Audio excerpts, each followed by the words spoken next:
can you repeat the question? Just write the question. What is the prime factorization of factorial 18?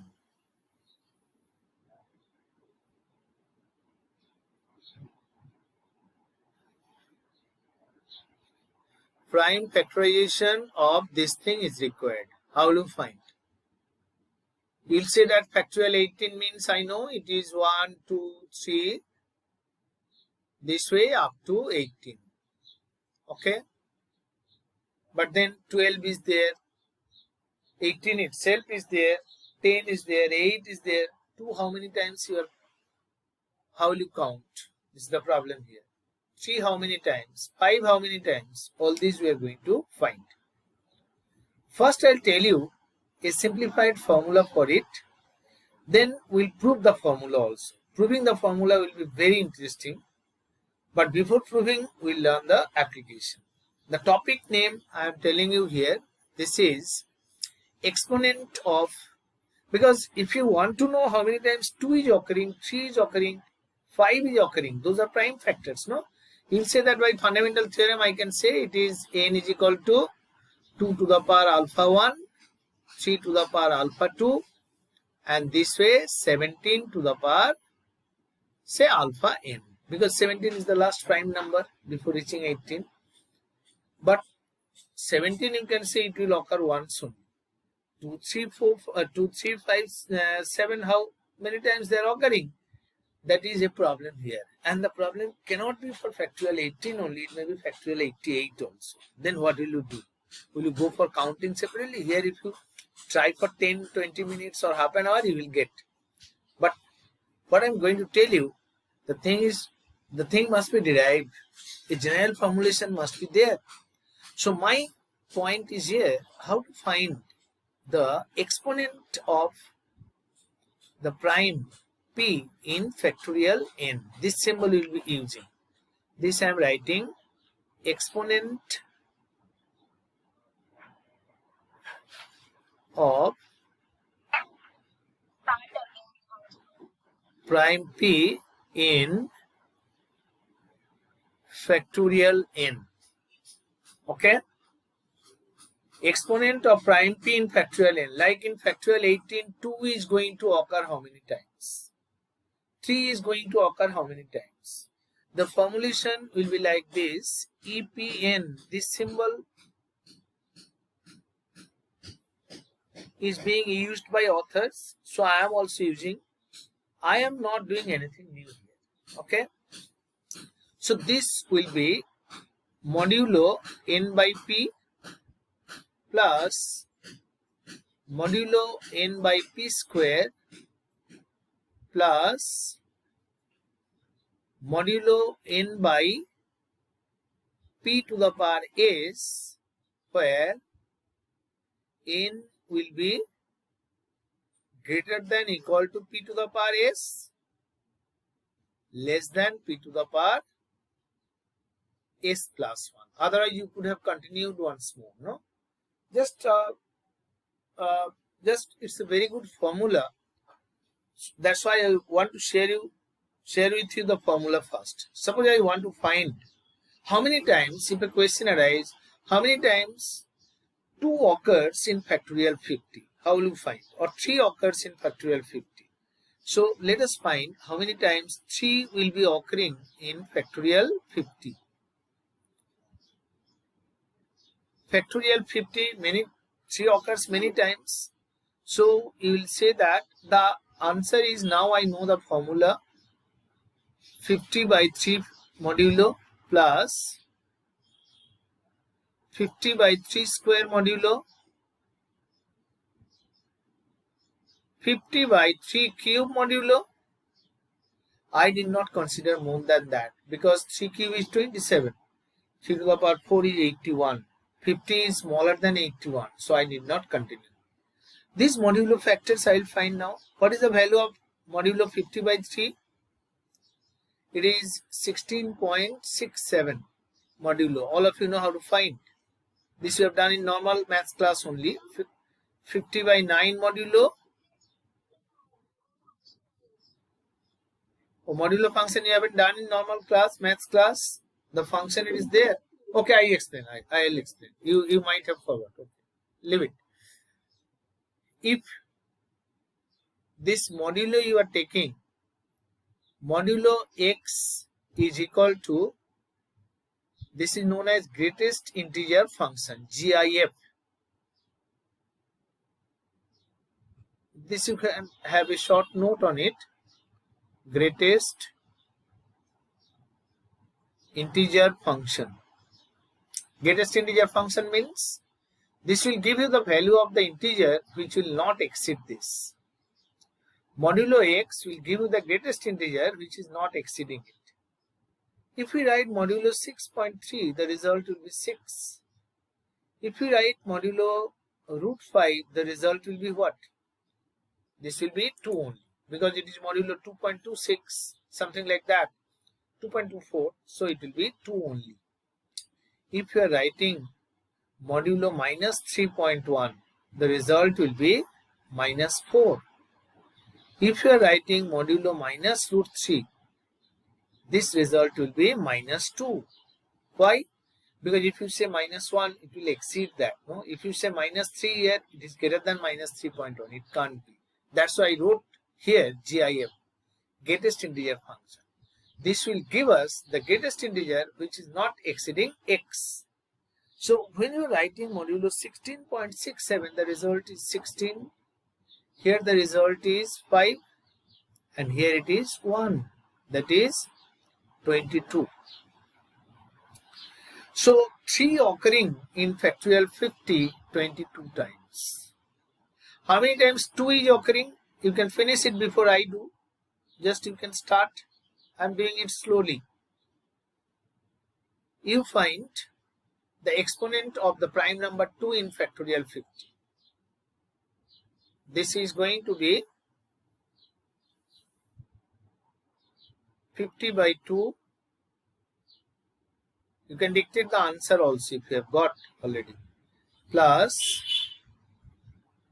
50 by 2 cube plus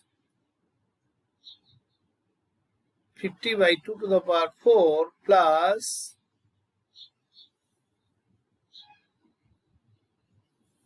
2 to the power 5. Why?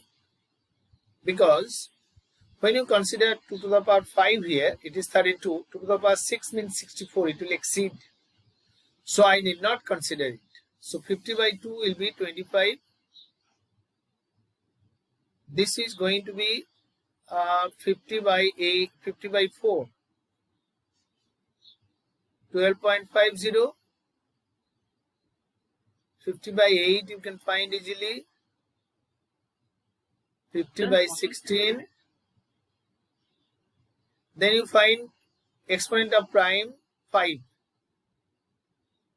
modulo this. So this will be 25. I think so. Yeah, 47. So 2 is occurring in factorial 50 47 times. Okay. How many times 5 is occurring? I have the definite aim obviously as I am telling you to find it. So you find exponent of 5 in factorial 50. This is going to be, I'll start with this by formula step. 50 by 5 plus 50 by 5 square. I need not consider more. Why? Because 5 cube is 125. It will exceed 50. So I will not consider. This will be 10 plus 50 by 25. 2. This is equal to 12. Okay. So 2 is occurring 47 times in factorial 50.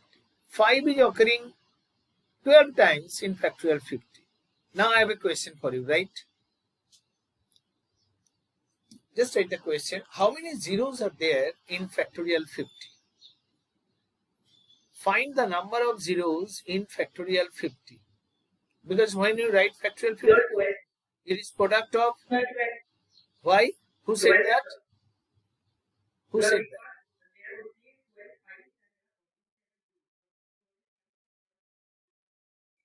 Done. 2 will be occurring 47 times, but a 10 means you need 2 into 5. That only will give you 10.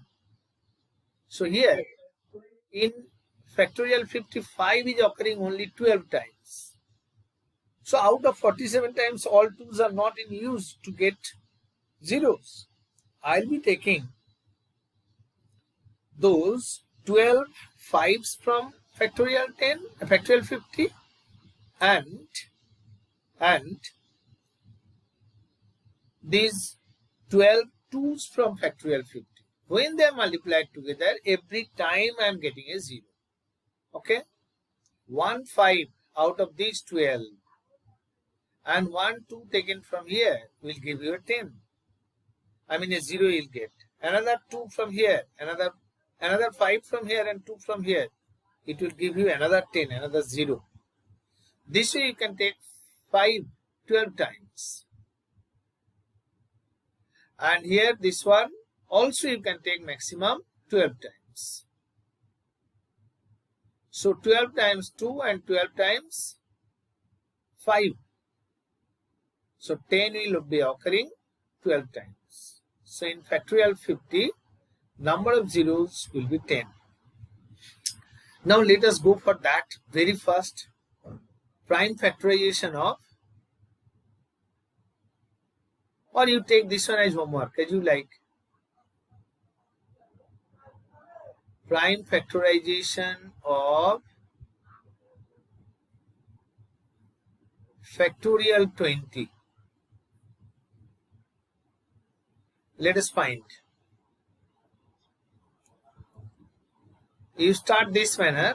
Just before factorial 20, before 20, the highest prime factor is 19. So there will be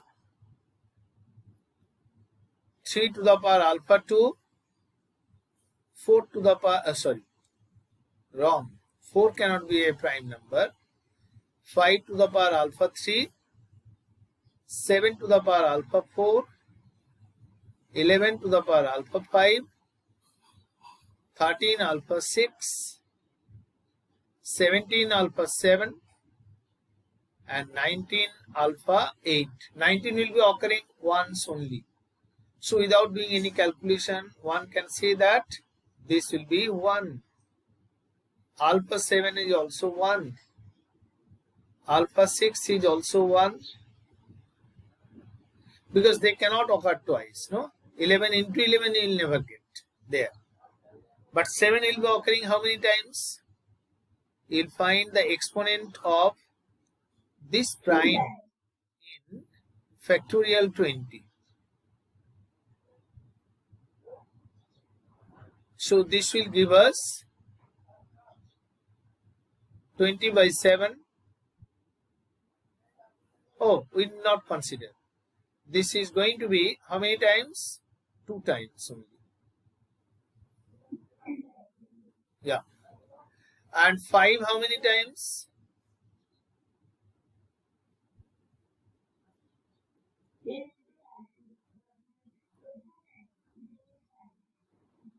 20 by 5, 4, 20 by 5 square, just 4 times. And exponent of 3 in factorial 20,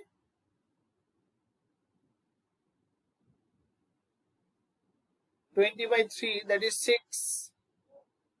20 by 3 square, that is 2. 3q will not occur, it will occur 8 times. And 2, this will be occurring 10 plus 5 plus 2 plus 1. 10. Oh, no, not 10. How many? 10. 20 by modulo that 2 cube. If you divide, then it will be 8 means 2. 2 to the power 4, that is 1. So 18 times. So this is going to be factorial 20 is 2 to the power 8. 2 to the power 18. Sorry. 2 to the power 18 into 3 to the power 8 into 5 to the power 4 into 7 to the power 2 into 11, 13, 17, 19. All of you understood? So number of zeros at the end of factorial, anything you can find. Number of zero, now prime factorization you can do. Now question may be bit difficult, maybe bit tricky. Find, just write, find number of zeros in number 1 30p10 and number 2 40c12. Find number of zeros in it, 30p10. I think you are able to do it. Just I finished that. You will take this one as homework. You will do in addition to the work I said for you. The question I wanted to discuss with you, this 40 minutes is not enough. Not enough. I don't like this. Finish the class so early. This grid problem I wanted to discuss with you. The problem you keep in your mind that you have 2-3 minutes time, no? You can sit. You have class now? Okay. Then it's good.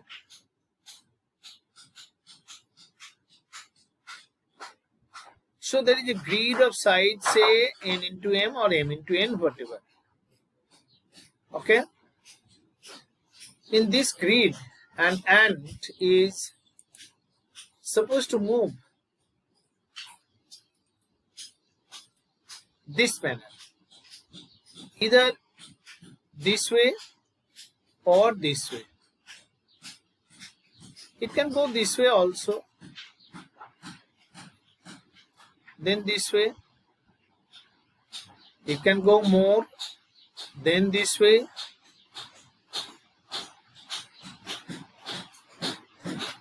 Then it is reaching over there.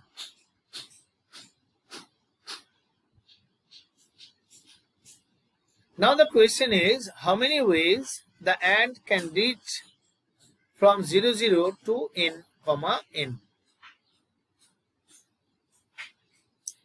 An ant can go forward or leftward.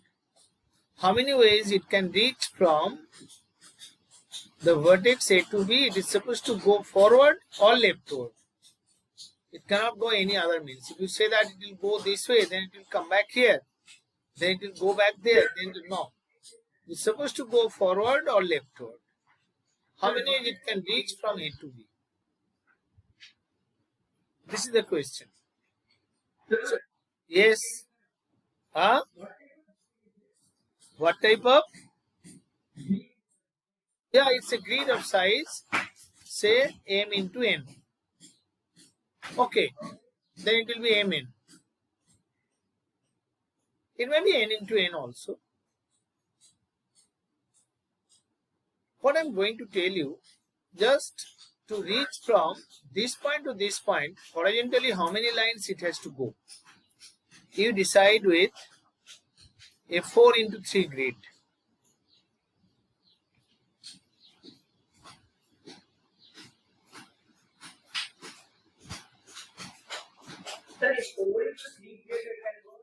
It has become bigger, sorry. It has become 5. 1, 2, 3, 5 into 4 grid. So how many ways an ant can go from A to B? If it is supposed to go that manner only. I simplify the steps for you. It can go this manner, this way, then this,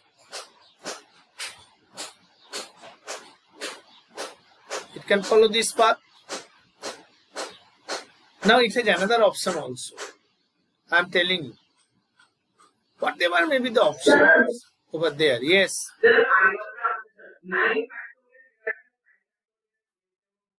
Explain how. Yes.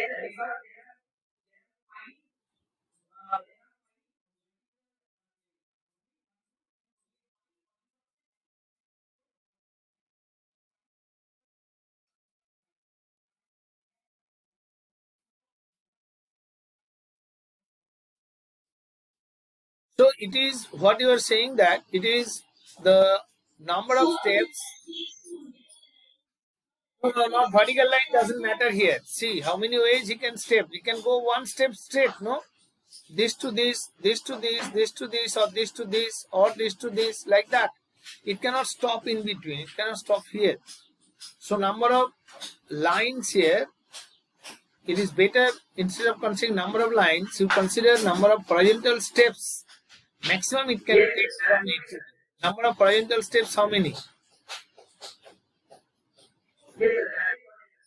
Maximum you can take 5 horizontal steps and 4 leftward steps.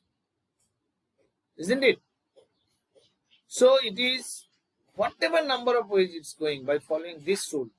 It has to go 5 horizontal lines and 4 vertical lines. So number of arrangements is the arrangement of these horizontal and vertical lines. It will be factorial 9 by factorial 5 into factorial 4. Okay, it is just arrangement of these horizontal steps and these vertical steps. That horizontal or leftward steps. Okay.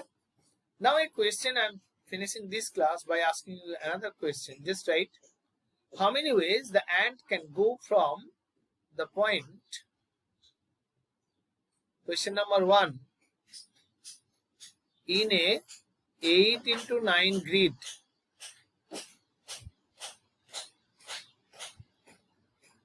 How many ways an ant can go from 1, 1 to 7, 8? This is question number 1. Question number 2, 1, 1 to 7, 8 by avoiding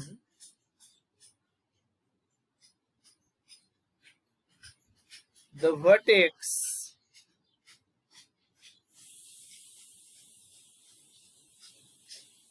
(4, 5). Okay. So you think throughout the week these 2-3 questions and the paper I sent you and answer, if possible. Otherwise, I am going to explain next week. Okay.